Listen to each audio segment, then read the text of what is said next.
Hello amigas, amigos, good morning. Unsay nyo nakitaan karon guys? Buntag sayo gyud guys no, naglunggo na may og duha ka Bisaya nga manok. Kay hapit naman daw lagi akong flight, kay marga daw ko na kog Manila.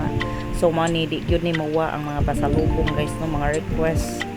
Labi nagtuan na sila didto kay imingaw man lagi daw kuno silang pagkaog probinsya. So mani i-prepare na namo guys, inuan yun na namo tarong. So mo ni siya finished product, amo na siyang giwa-hiwa o pack kagwapas manok oy. Mo siya guys, i-prepare na mo, di na siya kumpleto pa. So ginaynaya na namo siya prepare, kaya amo na siyang i-marinate. Mo na siya guys, di pa dyan na siya gahi guys, kaya di man na siya kuan buwang dabong po ng kuan na manuka. Ang gwapa kayo panahon guys no. So i-marinate siya ni nato guys.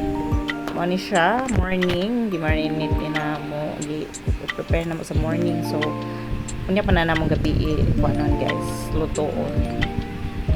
Oh see, gwapa siya kayo. Okay, the more siya i-marinate guys, the more good siya lami ay pak impas na pong diet ni guys. So mo na siya for today's video guys.